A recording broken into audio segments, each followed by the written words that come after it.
Hey, VC. Guess I'm overdue for a video. Uh, I'm back. Yeah, just been super busy. Just haven't been listening to music. It just seems I get busier and busier these days.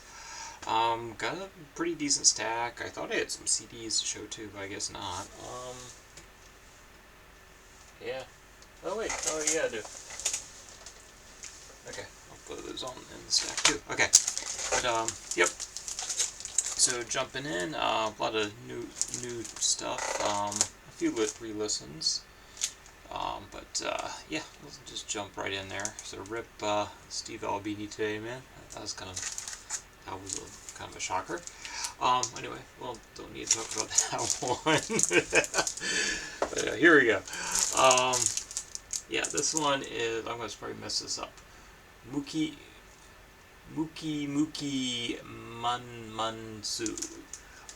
So yeah, pretty cool packaging. I think I just got the black vinyl on this, or did I?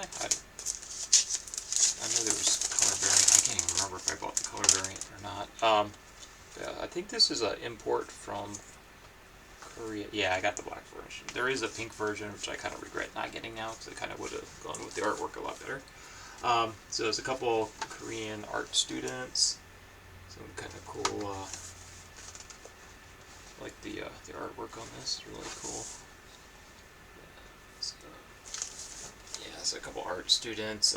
So experimental, kind of lo-fi rock. Just the two of them.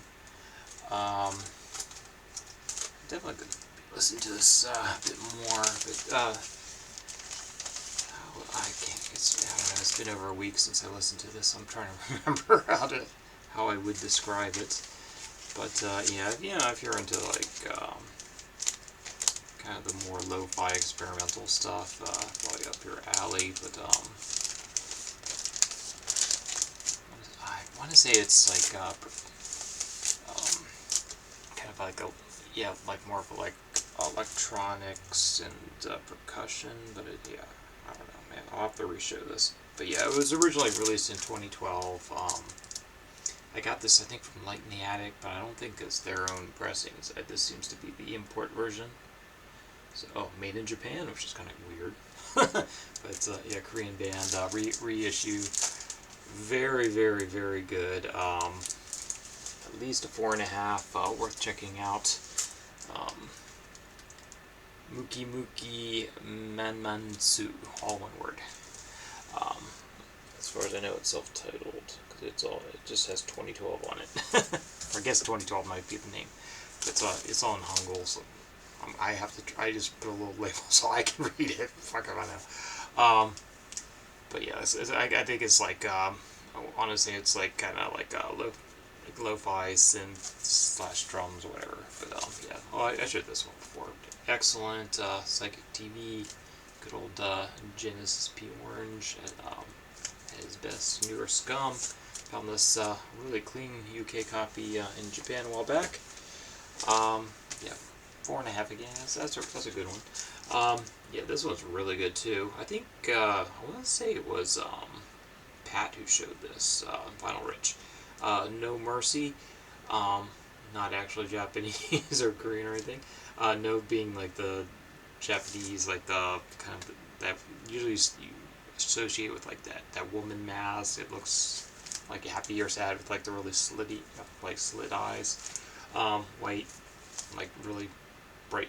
You know what I'm talking about. No. But yeah. So it's a twofer girl band. Again, there's a nice little booklet in here. I can't now. It's been like a week since I read it now. Yeah, one of them had been around the scene a bit, and then the other one I think was like an art student again or something. But this, I want to say it was recorded like in 78, 79. It says 79. Okay. San Francisco. Yeah, so very experimental. Two piece drums and screaming girl vocals. um, I think the pressing this or release rather 2012. Okay, so I think Superior Viaduct. So I think it is like a 10 year 12-year old pressing, but it first released, and yeah, you can still get these. Like, this was like a new copy. At least I think it was, because it came like this.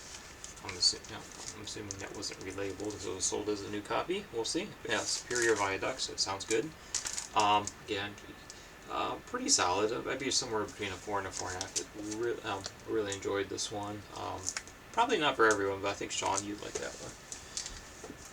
Finally picked this up. Dino Jr. I don't know. This gets reissued a lot, and I think this might actually be on colored vinyl. I can't remember. Is this colored vinyl? Not that it matters. It might be black. But anyway, finally picked that up. Dino Jr., you're living all over me. I'm not as smitten as Sean is on this. I know he says this is like a 6 out of 5 or something, but anyway. Yeah, for me, it's just hovering between a 4 and 4.5. I do really like it, but I've never been a big fan of J Mascis. He's one of those like ones I kind of like, but I never really fully embrace. But I always saw him in O'Rourke in shows in Japan. I don't know. He just like randomly show up at shows all the time. Seems like a nice dude. Yeah, these are some I picked up while back in Japan. So Chirashi, Yosuke Yamashita Trio. Yeah, experimental free jazz. Yeah, they look pretty hardcore, and it is pretty hardcore. Not as much as that No Performance one he did with the Budo Performance jazz piece, which is like screaming Holocaust kind of stuff. But that one's quite good. 4.5. Coleman, Ornette Coleman Trio, Golden Circles. This one shows up on VC all the time, so pretty accessible for free jazz. A lot more accessible than the majority of his work, I'd say. Yeah, it's on Blue Note, not unexpected. Not my favorite Ornette Coleman personally, but it's a pretty solid one. I wouldn't mind Volume 2. 4.5 easy there.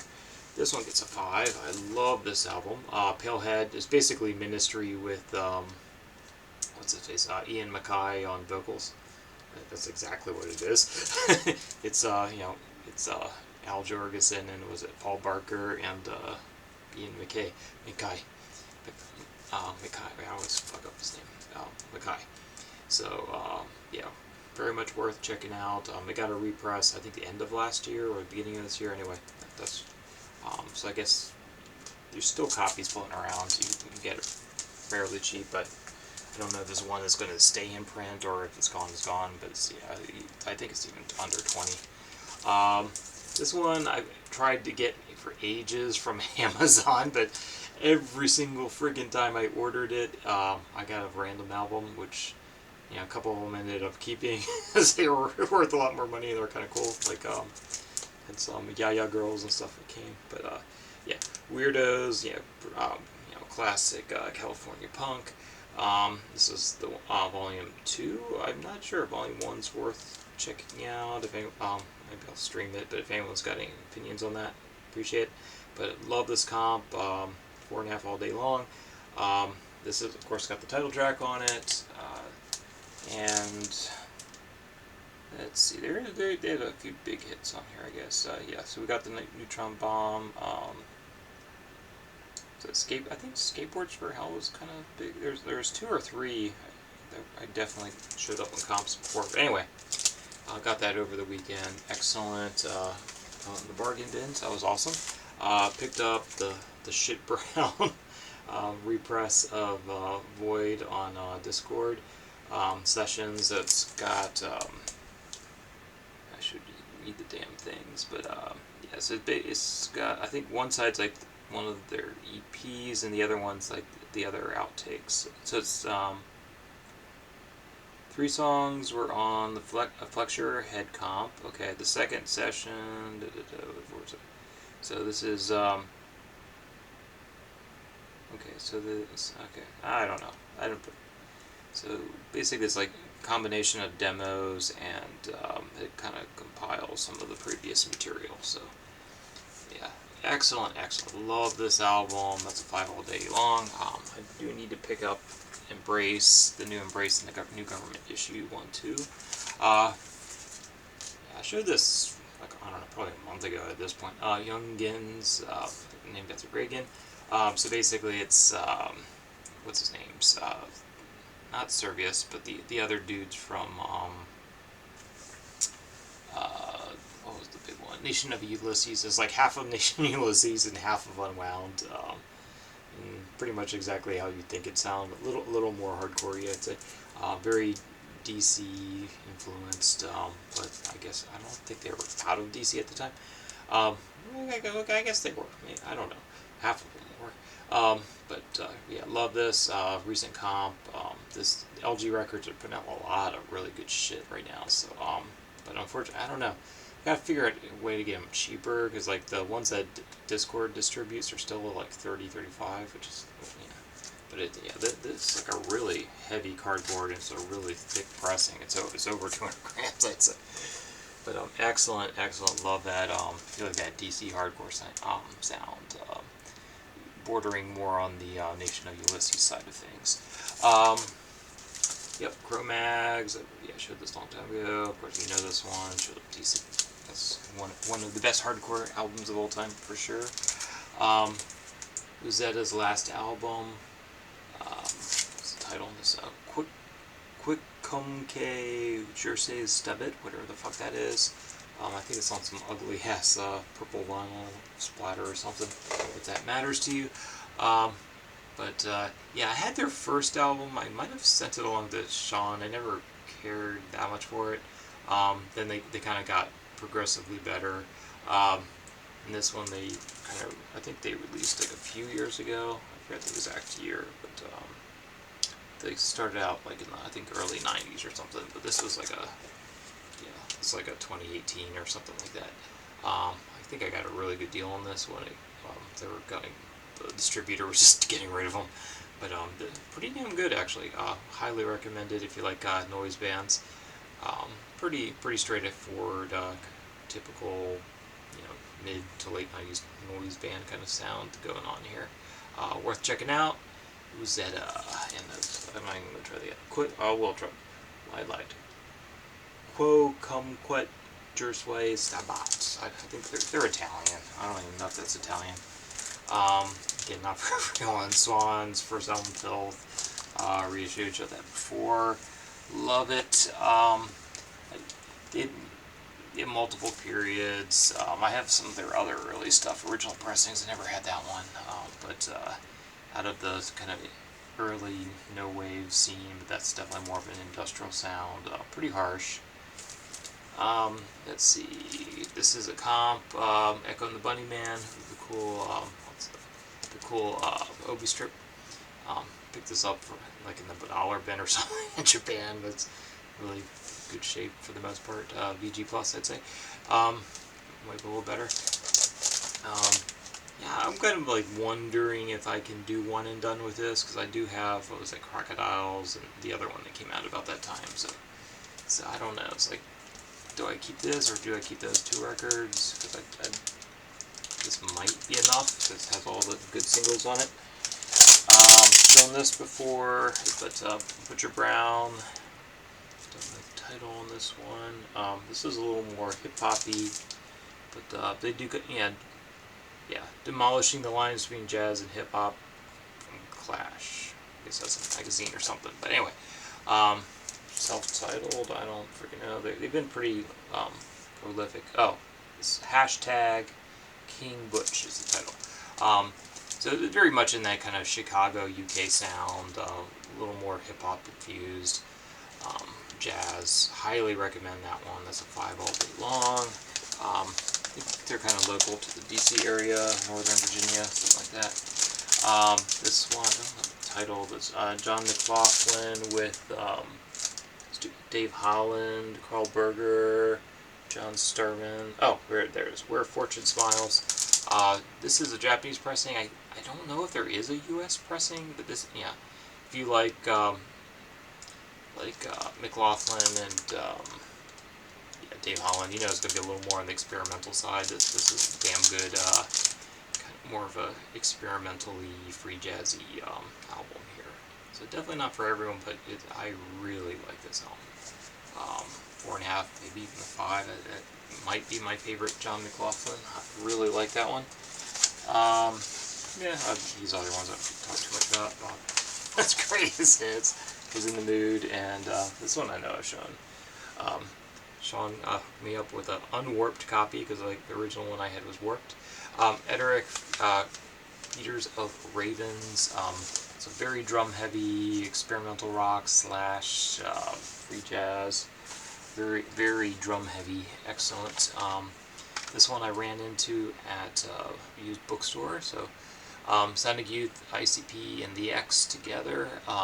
Excellent. Sonic Youth at their more experimental end of things. I think Jim O'Rourke might be on this one. It's around that time. So 2001. So it's this is, I don't think there's a vinyl release, but yeah, this came out 2001, saying so. Yeah, is it perfect? No, but yeah, it's. I think this was all or mostly instrumental, and it's a lot more on the kind of experimental jazzy side of Sonic Youth, which is a little bizarre, but I do like this one. It's at least a 4. It's better than their other stuff around the time, I'd say. Yeah, I might have shown this, I can't remember. Theoretical Girls, what's the actual title? It's a comp. I guess it's just called Theoretical Girls, 78 to 81. But yeah, Glenn Branca's, I don't know if that's considered his first band, but it's one of his first bands.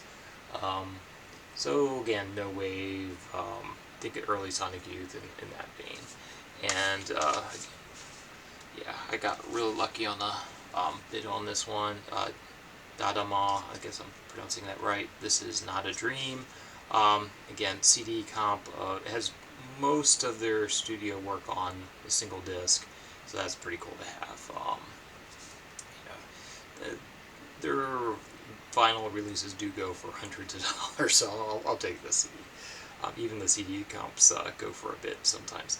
But yeah, you definitely got lucky. It's a really, really pristine, this thing looked unplayed copy, so happy to get that at a very good price. But yeah, if you watch, you can certainly find it. So again, more kind of experimental rock. So there's a little bit of kind of that lo-fi bedroom rock kind of sound going on. This, it's like Roy Montgomery and one of his early bands. But it had some kind of bedroom rocky kind of stuff on here, and then some more of you get in that kind of Sonic Youth at their more droney output in that vein. Anyway, I am gonna cut it here. So you guys take care. I got it early morning. So finally limited my my Ford Maverick because like I had so many electrical issues. So picking up a Toyota tomorrow if I can get a good price. So wish me luck, and see you guys in probably a couple weeks or so, because it's like, yeah, I'm just not putting these out there anymore. Take care.